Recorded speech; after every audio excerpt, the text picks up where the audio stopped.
Sánchez, que es investigador de esta universidad, de esta facultad, y 2 veces ha sido premiado en esa labor. En primer lugar, yo quiero hacer un poco de historia con respecto al tema del DERECAF. Yo creo que estos 2 días se ha hecho una explicación importante en términos de ese proceso. Incluso se ha planteado el tema si fue una adhesión, si no se negoció. Obviamente que fue una adhesión, pero yo creo que hay que poner el contexto en el cual los tratados de libre comercio, en el caso de la República Dominicana, se desarrolló. Y no hay que olvidar el contexto geopolítico, porque los tratados de libre comercio no se dieron en un espacio donde la geopolítica estaba de manera ausente. Entonces,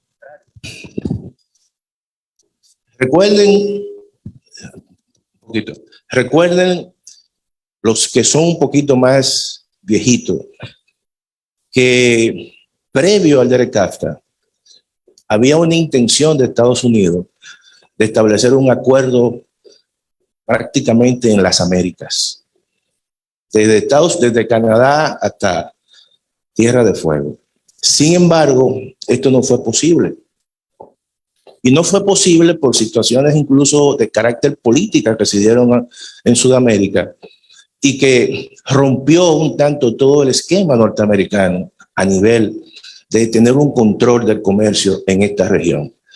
Ya los norteamericanos veían que gran parte incluso de todo el centro del comercio se estaba trasladando hacia Asia y querían de una forma muy temprana establecer cierto control del comercio en esta región. Y proponen entonces el Acuerdo de Libre Comercio de las Américas. Eso abortó. Y la estrategia norteamericana entonces fue una estrategia totalmente distinta.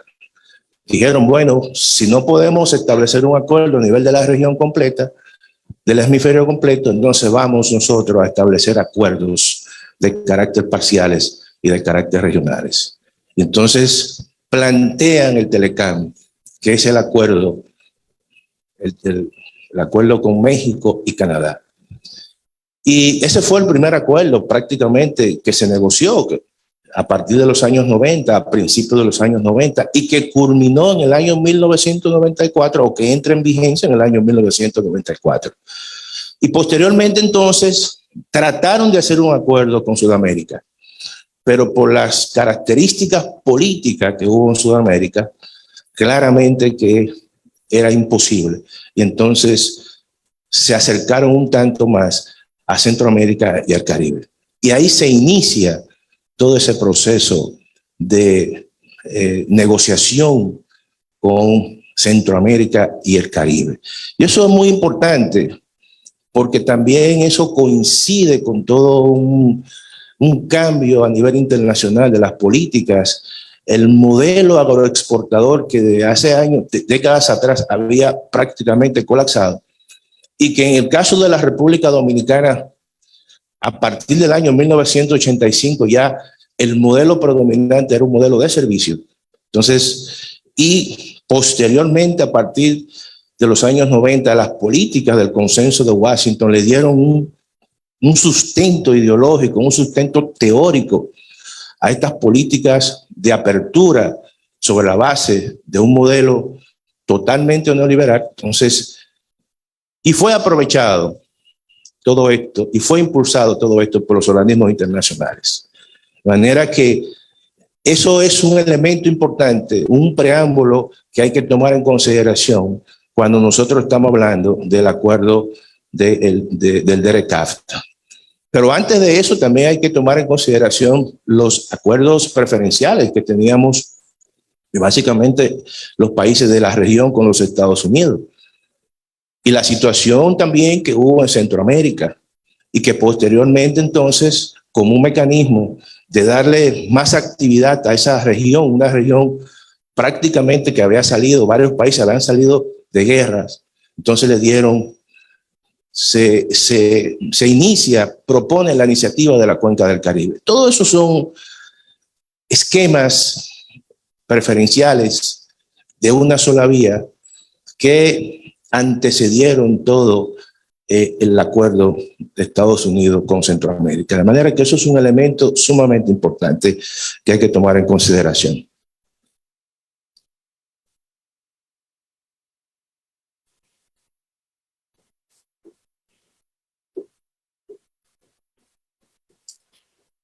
Mira, a ver, cosa.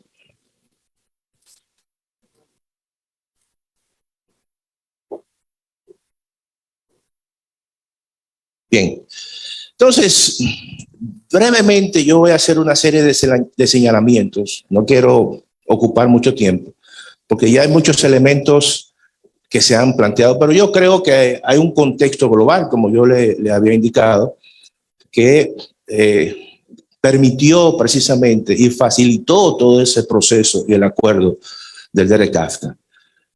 Hay un contexto también en la República Dominicana a nivel interno que se da.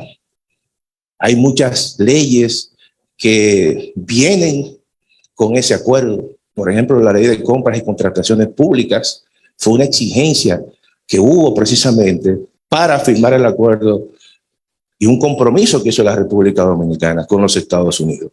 Muchas de las obras que se hicieron en la República Dominicana previo al acuerdo de libre comercio con Estados Unidos y Centroamérica, la hicieron compañías españolas y compañías europeas, y la hicieron incluso en un contexto donde no había ningún tipo de marco normativo tan fuerte, tan estricto como es el de la ley de compras y contrataciones públicas. Y eso fue una exigencia precisamente que se le hizo a la República Dominicana.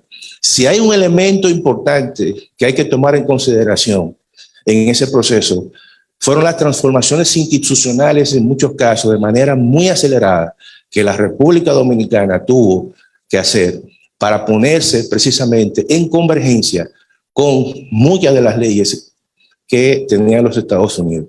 En el caso de las aduanas, hay que tomar en consideración todo el proceso de transformación que comenzaron las aduanas. Incluso se firmó un acuerdo, recuerdo exactamente en el año 2008, se firmó un acuerdo con la universidad, con las aduanas de Corea, que estaban consideradas como una de las aduanas mucho más eficientes del mundo, como un mecanismo de acelerar el proceso de desorganización que ocurre en las aduanas. Vamos a hacer una cronología de aprobación, obviamente eso es muy rápido. Los elementos principales del acuerdo, resultados, pero lo más importante, algunos hechos y algunos resultados, como decimos los economistas, algunos hechos estilizados. Y me voy a concentrar básicamente en todo el tema del comercio agrícola, porque nosotros en el día de ayer enfocamos mucho el tema de la balanza comercial en sentido general. Y es muy importante eso, porque partiendo de que la República Dominicana es un país y es una economía, es un modelo de servicio, claramente el sector agropecuario es un sector, desde mi punto de vista, que ha sido el gran perdedor.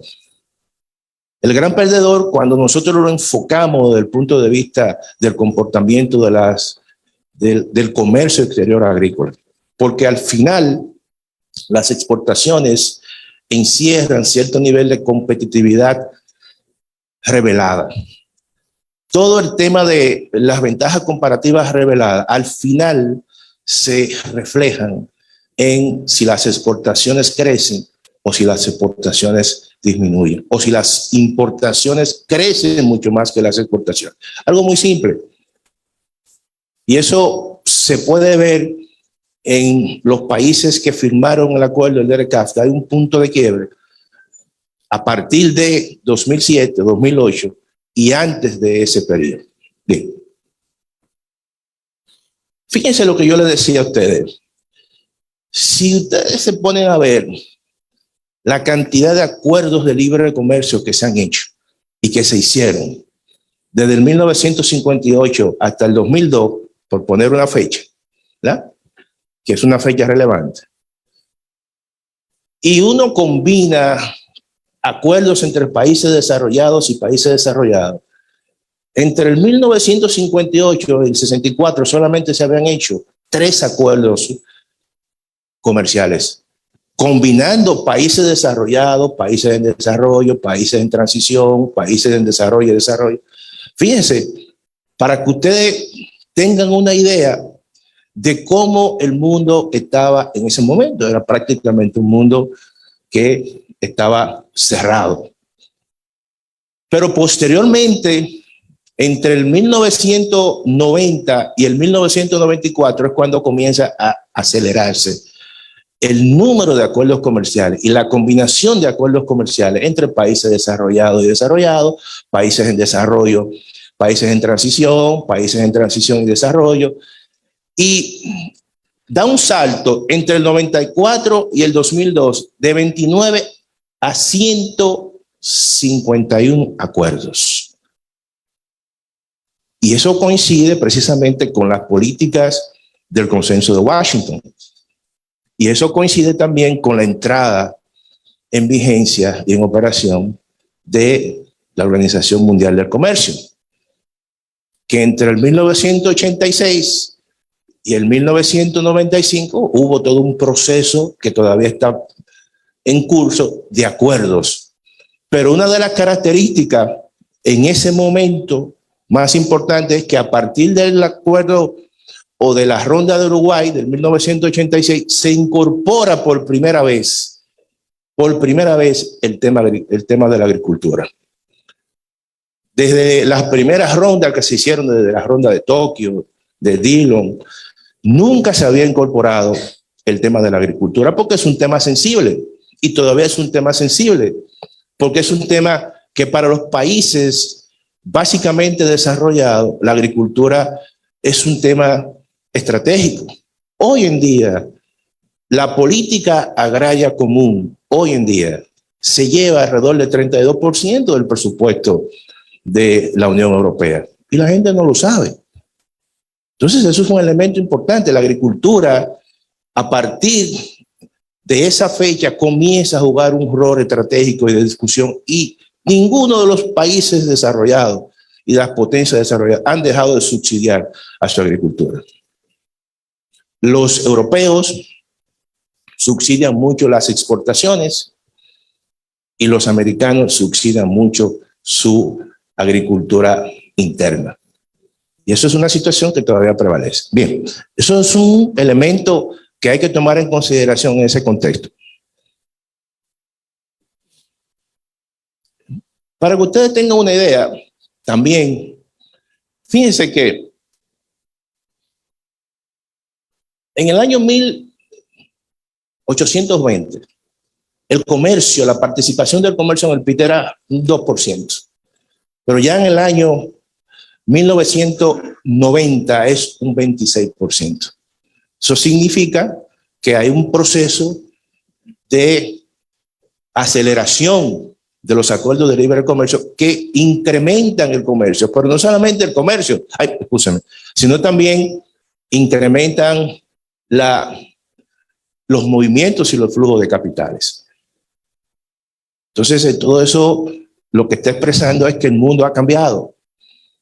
Implica que ya el mundo entra en un proceso de mayor conectividad, de mayor flujo del comercio por el hecho mismo que las transformaciones tecnológicas en ese momento con la incorporación de la Internet permiten un mayor flujo del comercio. Entonces, eso es lo que, en cierta manera, la gente le ha llamado los procesos de globalización. Bien. Así, brevemente, todo el contexto global, lo que buscaba era incrementar la movilidad de capitales de inversiones, ese era el discurso.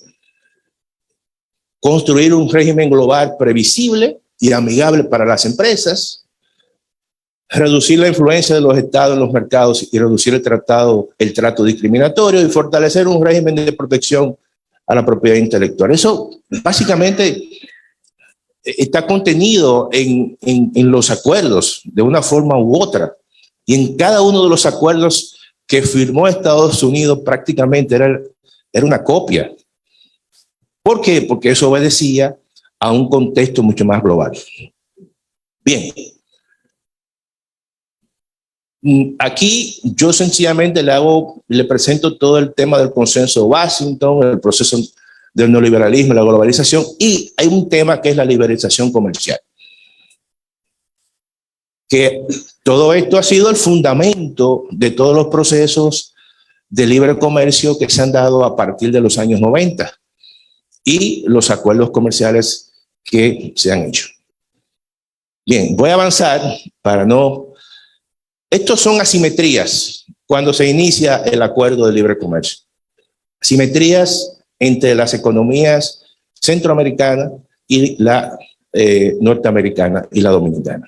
En el momento 2005, el PIB per cápita de Estados Unidos, $41.800 por persona. República Dominicana, 2.424. Son asimetrías. Así se inicia todo el proceso.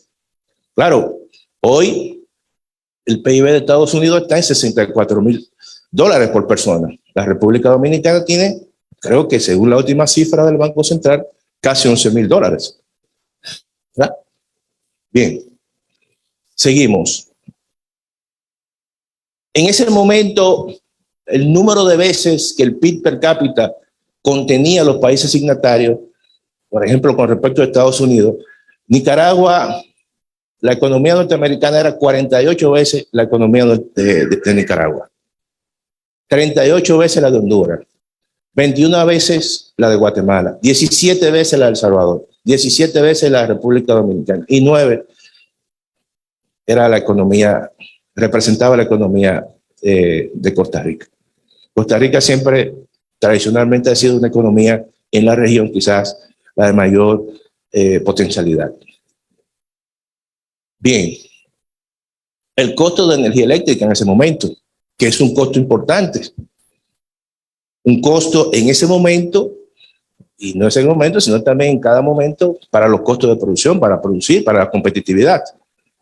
En ese momento la República Dominicana tenía 22 centavos de dólares por kilovatio, versus Estados Unidos, que en ese momento tenía 5. ¿Verdad? Ahora eso ha bajado mucho aquí con el tema de la inversión que se ha hecho. Debe andar el costo variable alrededor de 8 centavos de dólares, ¿verdad? La planta más eficiente. Claro, en el caso de Centroamérica quizás no puede haber una comparación tan vis a vis porque ellos tienen un gran componente de energía que la generan a partir de la hidroeléctrica, ¿no? Entonces, pero esos son elementos que no, en ese momento nos decían las asimetrías entre ambas economías, entre Centroamérica, la República Dominicana y Estados Unidos.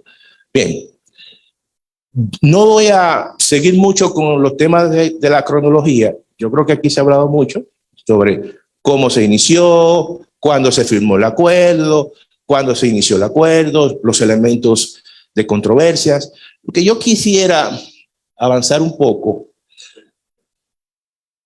Esos son los puntos que están contenidos en el acuerdo, ¿verdad? Acceso a los mercados, regla de origen, administración de aduana, facilitación del comercio, obstáculos técnicos al comercio, defensas comerciales.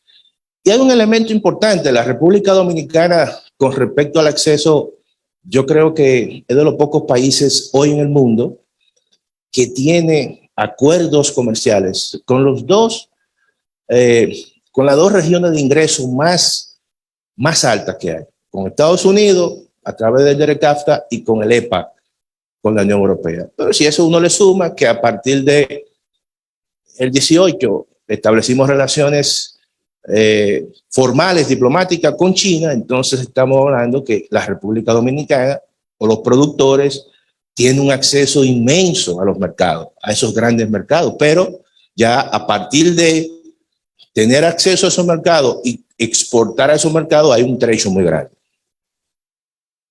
Y un elemento también importante que hay que tomar en consideración entre el CAFTA, el DERECAFTA y el sector agropecuario. El CAFTA le ha generado también un mercado al sector agropecuario a través de la cantidad de turistas que vienen de Estados Unidos. No sé, lo más probable es que se han incrementado, no tengo ese dato, pero claramente le está generando una demanda en el mismo territorio.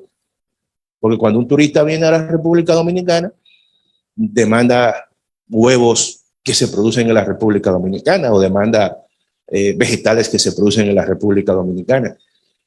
Y no, el productor no tiene que hacer un esfuerzo para exportarlo, por ejemplo, a ese mercado.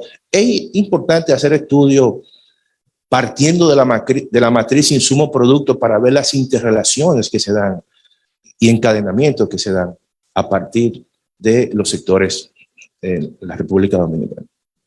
Bien, voy a seguir avanzando. Ya hay cosas que se lo van a tratar, sobre todo el tema de la desgravación. Ya sabemos que el plazo fatal es 2025 para el caso del producto quizá más importante, de mayor ponderación, conjuntamente con el pollo, pero en el caso del arroz es el que tiene mayor ponderación en la canasta básica. Bien. Miren, yo quiero ver esto con calma, porque nosotros hemos presentado, aquí vamos a presentar una serie larga, desde el 1985 hasta el 2022. Y esa información uno la saca de la página del Departamento de Comercio de los Estados Unidos, que da información mucho más reciente que el mismo Banco Central. Y que te da información sobre todo el balance que tiene Estados Unidos con todos los países que ellos tienen un proceso de comercialización. Entonces, estas son las exportaciones, importaciones y el balance agrícola entre la República Dominicana y Estados Unidos. Fíjense, estas son las exportaciones de la República Dominicana.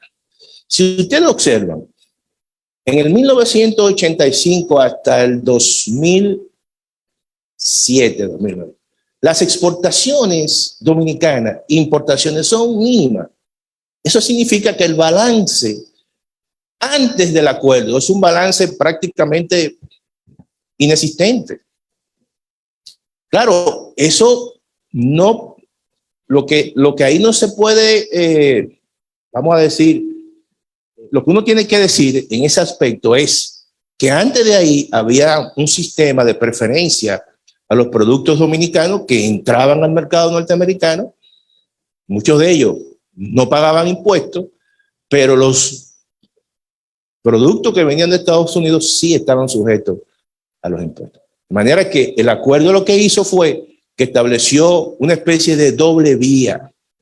A partir de ahora vamos a establecer un conjunto, una canasta de bienes que van a estar sujetos a pago de impuestos y en un proceso hasta el 2025 vamos a establecer un proceso de desgravamiento, ¿verdad? Liberando aquello que no tiene mucha importancia al principio y dejando hasta el final aquello que tiene un gran impacto. Eso es básicamente lo que hizo el acuerdo. Y aquí se ve, cuando inmediatamente se inicia el acuerdo, ya entonces ahí comienza, hay un cambio de tendencia, hay un punto de quiebra ahí. Y ahí entonces las importaciones de la República Dominicana, desde Estados Unidos, entonces se comienzan a incrementar y el balance comienza a caer. Entonces es un elemento importante. En el caso de Costa Rica es totalmente distinto. Costa Rica vemos que tiene un balance positivo, ¿no? Y sus exportaciones crecen mucho más que sus importaciones agrícolas, en este caso. Seguimos. En el caso de Guatemala pasa igual. Las exportaciones de Guatemala crecen, ¿no?, mucho más que las importaciones y como consecuencia, evidentemente, tienen un superávit. Seguimos. El Salvador, parecido al caso de la República Dominicana. En El Salvador, las importaciones crecen más que las exportaciones.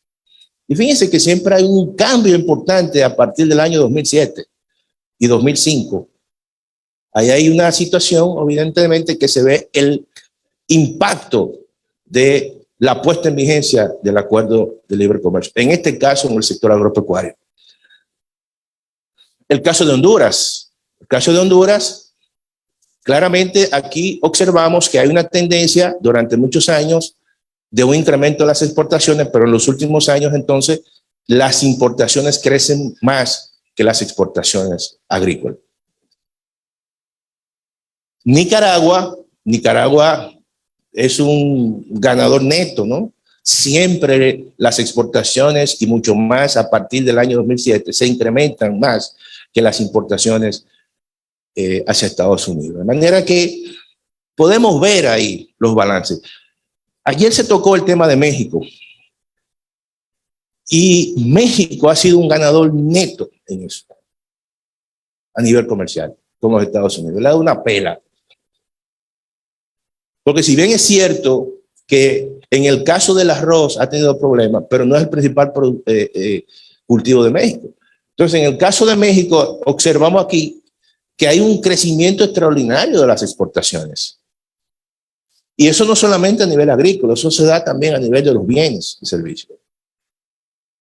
Y entonces, fíjense que en México se tuvieron que sentar en el 2021 y reformular el acuerdo de libre comercio.